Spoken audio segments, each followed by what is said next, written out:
SFUSD, that's the place to be.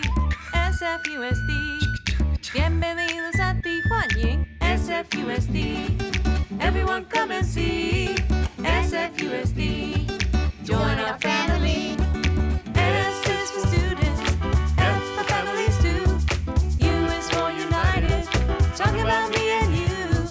S for solidarity, D is for diversity. SFUSD. Hey there, climatologists. That's the name for scientists that study the weather. How are you today? Ooh, it sounds like most of us are in a good mood. That's great. I am too. I'm enjoying our beautiful weather and being back with my students. I can't complain. Speaking of weather, isn't that what we're exploring this week? Yes, we're exploring the sky and weather because of questions that students submitted. We've already answered our first question, why is the sky blue? And we've answered most of the questions from yesterday, like, are there different types of clouds? Is overcast a cloud? And today, we will watch an experiment that will help us understand fog. Let's start the clip of the experiment. I think you'll recognize the scientist in it. I hope you were able to gather the materials needed for our fog experiment. I have mine here. Remember, you need a jar, really hot water, a strainer, ice cubes, and an adult's help. I also made this visual list with labels that you can copy in a moment. It is then when we're going to use these items to make some fog and really understand how it's made. Earlier I mentioned that fog is made from cool air mixing with warm, humid air. This is a frequent occurrence in San Francisco because of where we are placed. Let's think about why our materials will help us with that. So fog is the mixing of hot, humid air and cool air. Which of our materials might represent the hot, humid air? The hot water will represent the hot, humid air.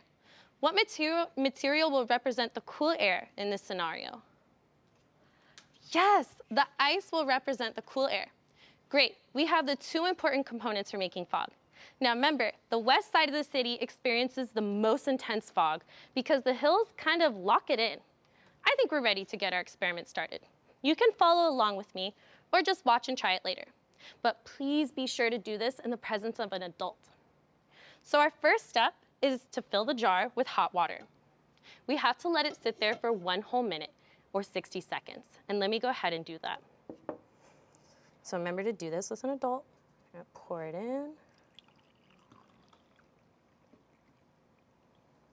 Okay, I'm gonna set a timer for 1 minute or 60 seconds for my older students that already know. Great, now that I've set a timer, we can read over our materials list while we wait. Let's see what we have. A jar, really hot water, a strainer, and ice cubes. So far, we've only used the water in the jar, and we should get the next materials ready while we wait. We can prep by putting the ice cubes in the strainer ahead of time.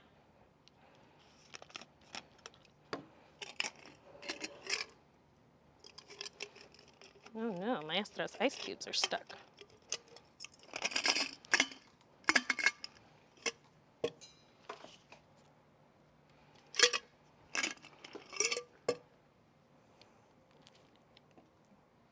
Still got more time on our jar. Ooh, almost time.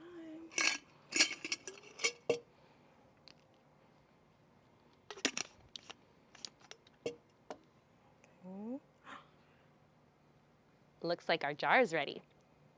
Now we're going to pour out most of the water and keep about 1 inch at the bottom. Let's do that. If you don't know how much 1 inch is, just put 1 or 2 fingers at the bottom and that should be a good way to measure. And again, we are doing this with adults because this water is hot.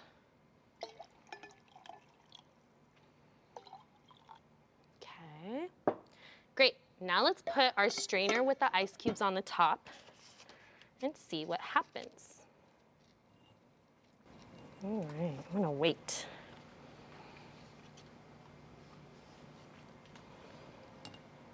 There we go.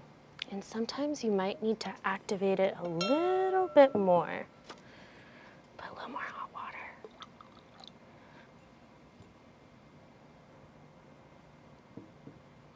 Do we notice anything yet?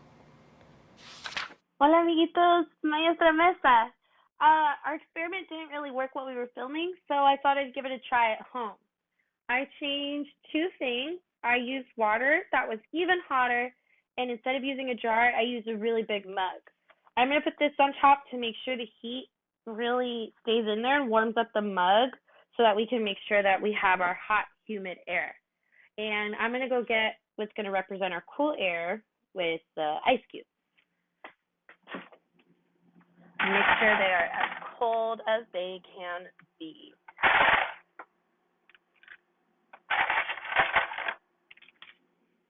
I wonder if I should use a bigger strainer next time too. All right, so we'll let that sit for a little bit longer just to make sure the mug gets really, really, really hot and humid in there. Yeah, I can see that there's like sweat on the top of the mug.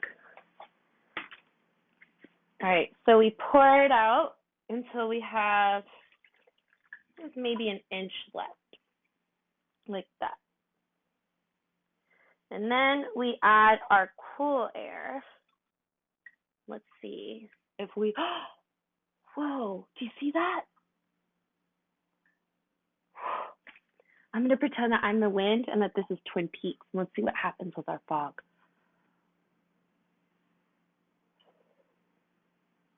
Does it move or does it stay in the same place?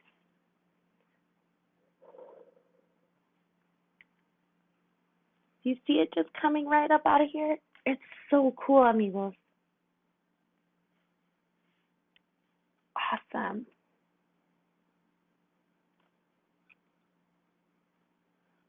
See if that does anything.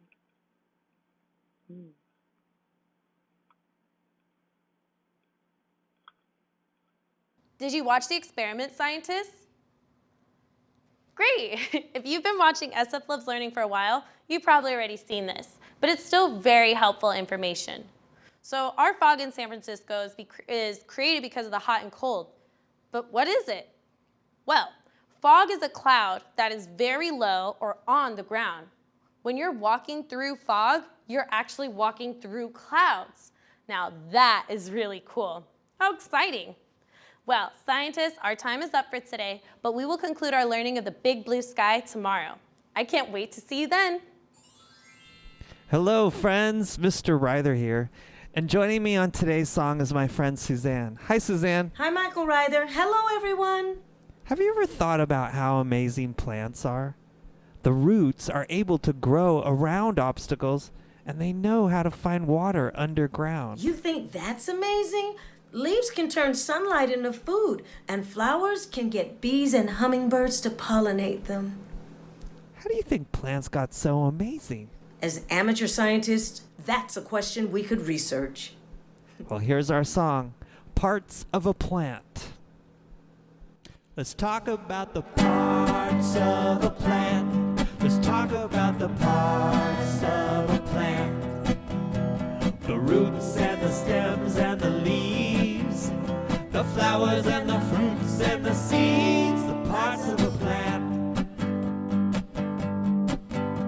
The roots keep plants from moving around. They slurp up water underground. The stems take the water to the leaves. The leaves turn sunlight into something to eat. Let's talk about the parts of a plant. Let's talk about the parts of a plant.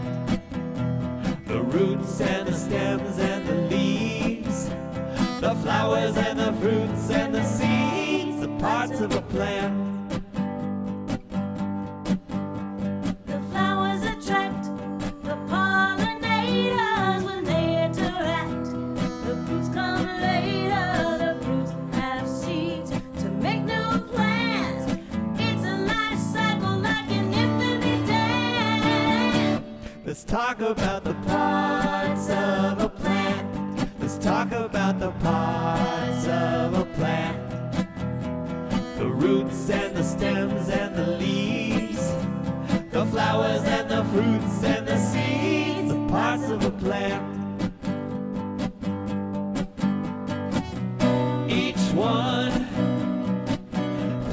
apart in the dance, but they groove together for the good of the plan.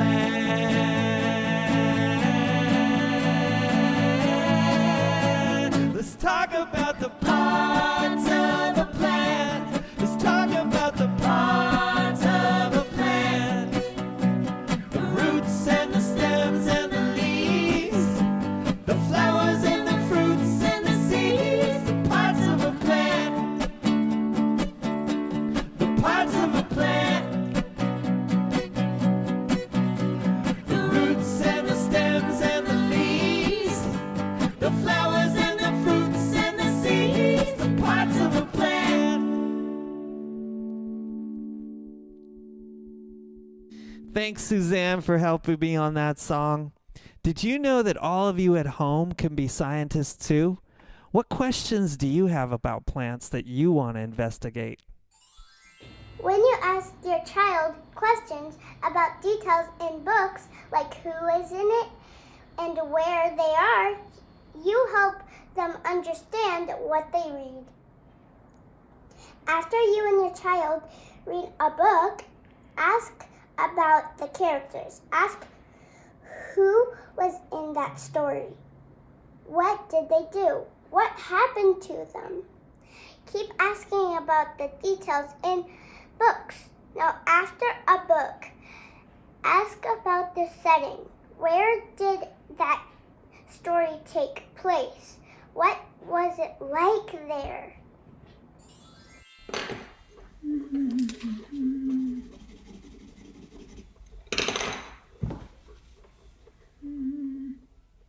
Oh, hi friends.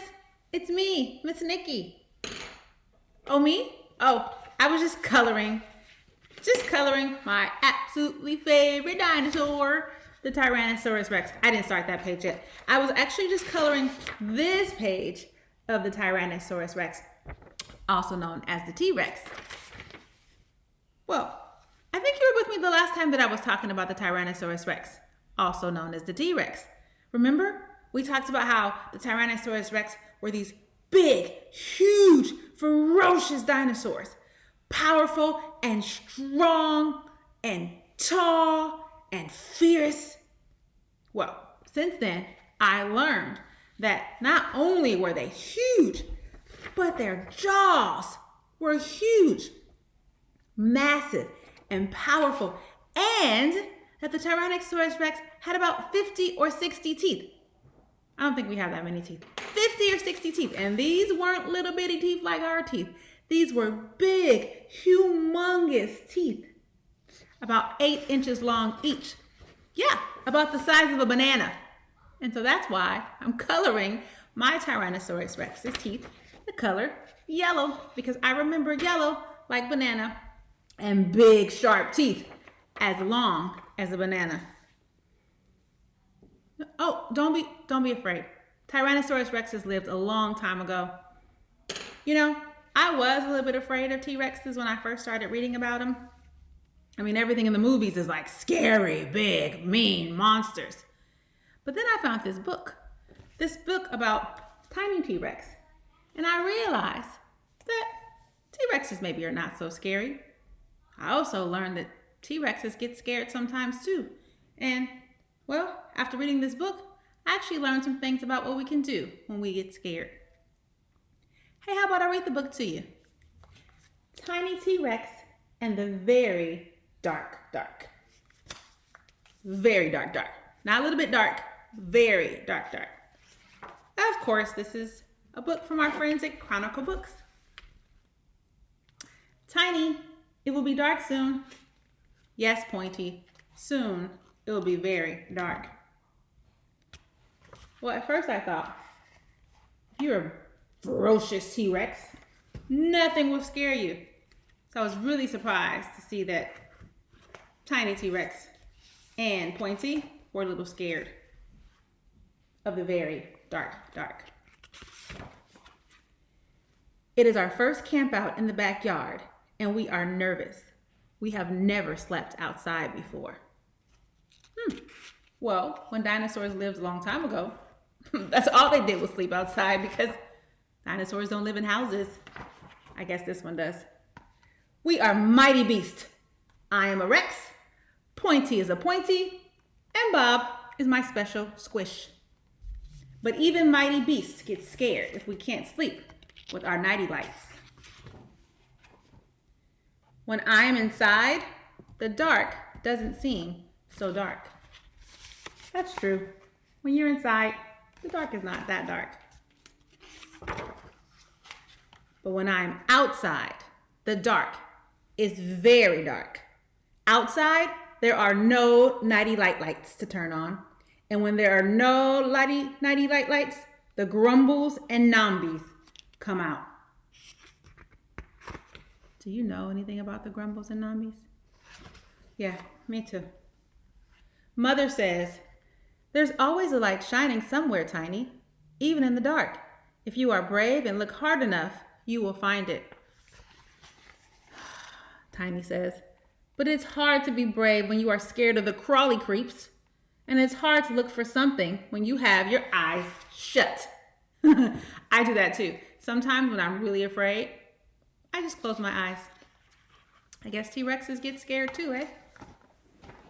Pointy and I thought up a secret plan to be brave. When the very dark comes, we will be ready. First, we will build a hiding fort.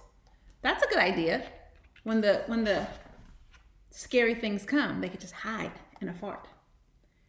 To hide our snacks and ourselves. Yeah, I would take some snacks if I were scared too, because being scared really works up an appetite. So they're in the backyard and they're building a fort. That'd be pretty cool to build a fort with your friend. Pointy says, I don't feel hidden. Well, of course you don't, Pointy. Pointy's a big dinosaur, remember? And Tiny is just a tiny dinosaur. A T-Rex to be specific. Next, we will make special helmets to protect our brains from the grumbles and nambies. Pointy says, I need a bigger helmet. Pointy has a big body and a big head. The next part of the plan is the most important. We must hurry. We are running out of time. The crawly creeps are closing in. I don't think that was the crawly creep. I think that was Daddy typing. Snore. I hear grumbles. They are close. And they start to run fast to get outside. Crunch, crunch, crunch. Run, Pointy. The nambies are here. I think that's just his mom crunching on a cucumber. And there they go. They run outside to hide into their forts with their snacks.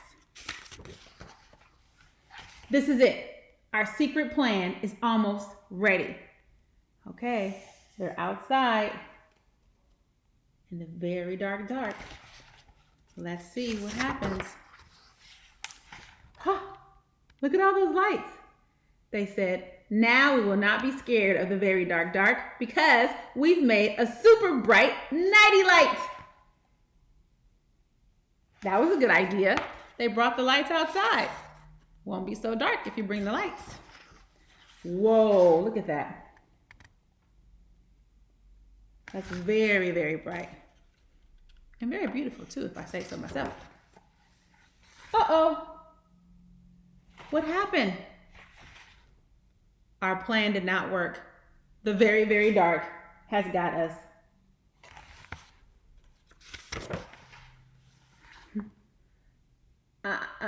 I'm scared. Pointy is scared. Bob is scared. We're all scared together. Well, maybe we can be brave together too. Brave enough to open up our eyes and look very, very hard.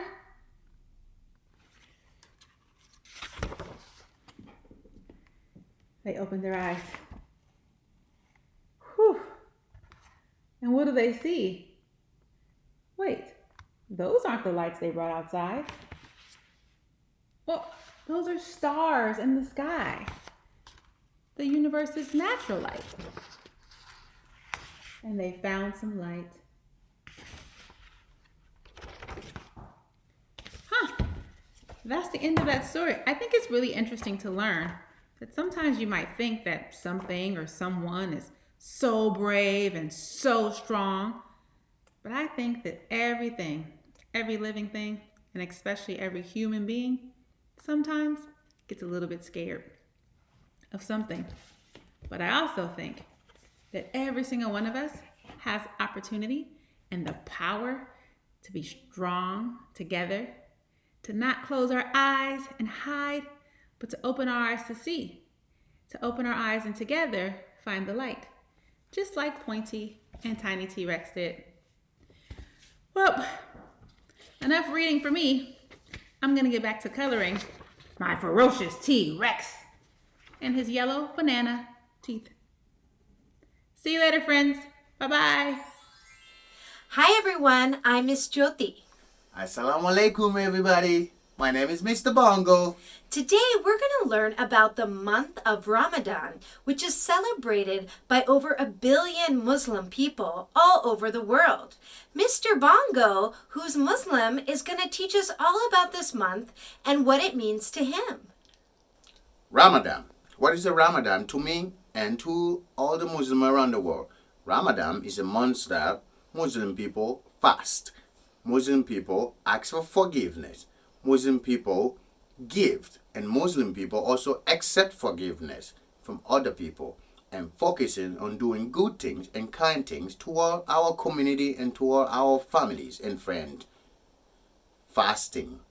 Fasting to Muslim people is waking up before sun goes up, eat a big meal, and you don't eat in between. You don't eat at all. You don't drink until the sun go down. And you have another big meal with family and friends in your community. That's Ramadan. So it's a very special month to Muslims. In that say, I wanted to say happy Ramadan to all the Muslims in the Bay Area and also to all the Muslims around the world. Assalamu alaikum wa rahmatullahi ta'ala wa barakatuh. See you soon. Ramadan follows a lunar calendar. Can you think of other holidays that follow a lunar calendar? How about Lunar New Year? Also Diwali. Also Passover and Easter. All of these holidays follow the lunar calendar, which is the moon. Ramadan starts with a crescent moon. Can you show me a crescent moon in one part of your body? The crescent moon is the little sliver of moon you can see in the sky. Can you show me a crescent moon in another part of your body? I'm going to make a crescent moon with my arms. Wonderful. The next phase of the moon is called a quarter moon, but it looks like a half moon. It's called a quarter moon because it takes us a quarter of the way through our month. That's 1/4 of the way through the month. So could you show me a quarter moon, which looks like a half moon? If you can imagine this is a moon, we're going to cut it in half like this. Can you show me a half moon? I'm going to do my half moon in the front. Or I might do my half moon like this. Wonderful. The next phase of the moon is called Gibbous or Gibbous. It's when the moon is not half, but not yet full. It's kind of in between, almost full. Can you show me that with a part of your body? I'm going to use my legs this time. So let's see. If this is half, I might bend my knee a little bit to make it a little bit more than half. Or I might try that here. Wonderful. Now the next phase of the moon, can you guess? It's the full moon, a big circle. Show me a circle. Can you show me a circle with another part of your body? I'm kind of making 2 circles here. You can even do a moving circle. Wonderful. Now, the next phase of the moon is going to go in the opposite direction. Now we're going to go to our waning gibbous moon. So gibbous again is a little more than halfway. Let's try it on this side of our body. Can you make that moon that's It's not quite full, not quite half. I'm gonna try it a different way. Let's see. I'm gonna make it with my arms like this. Now we're gonna go back to that quarter moon that looks like a half moon.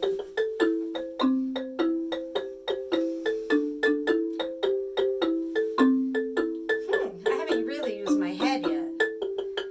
And now we get to the end of Ramadan, which ends with the crescent moon, the waning crescent moon.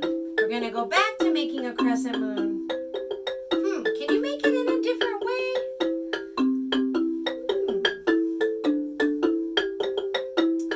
Wonderful.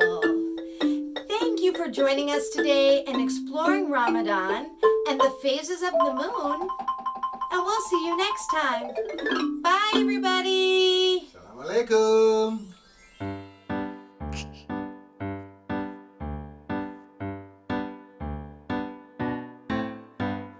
Every little cell in my body is happy. Every little cell in my body is well. Every little cell in my body is happy. Every little cell in my body is well. I'm so glad that every little cell in my body is well. I'm so glad every little cell in my body is well. Hello, I'm Superintendent Dr. Vincent Matthews of the San Francisco Unified School District. It made me so happy to spend time with you today. I hope you had fun too. What did you make on the show today? Submit your content here using the QR code or go to bit.ly/SFUSD, yes, YES, and watch all of our episodes at sfusd.edu/SF-loves-learning. And now it's time to say goodbye. So let's sing our goodbye song. For this song, you have to use your whole body. Will you sing it with me? Are you ready? Wave high, wave low. For now, it's time to go. Wave your elbows, wave your toes, wave your tongue, and wave your nose. Wave your knees, wave your lips. Blow a kiss with your fingertips. Wave your ears, wave your hair. Wave your belly and wave your derriere. Wave your chin, wave your eye. For now it's time to say goodbye. Bye-bye. SFUSD, that's the place to be. SFUSD, bienvenidos a Tijuana. SFUSD, everyone come and see. SFUSD, join our family.